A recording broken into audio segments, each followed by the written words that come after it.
Brațele tonifiate contribuie la o siluetă armonioasă, așa că vreau să-ți arăt două exerciții de biceps și două exerciții de triceps ce le poți face chiar acasă, astfel încât să ai brațele super tonus. Primul exercițiu pe care vreau să ți-l arăt se numește French Press și îl vei face cu două gantere. Vei ține brațul perpendicular pe sol, iar de aici cobori pumnul până la nivelul urechii, fără să miști brațul față-spate, da?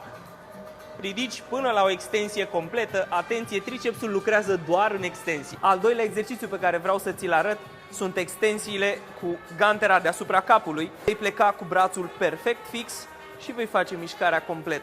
Ai grijă să faci extensie sus și să cobori cât de mult îți permite mobilitate. La fel pentru biceps am ales două exerciții simple. Primul sunt flexiile cu ganteră.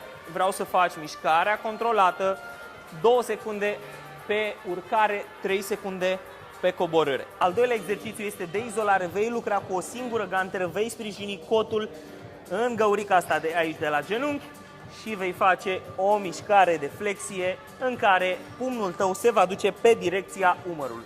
Lucrează 3 serii de câte 12-15 repetări din fiecare exercițiu și nu uita, dacă vrei mai multe sfaturi despre cum să te antrenezi eficient, urmărește-mă în continuare.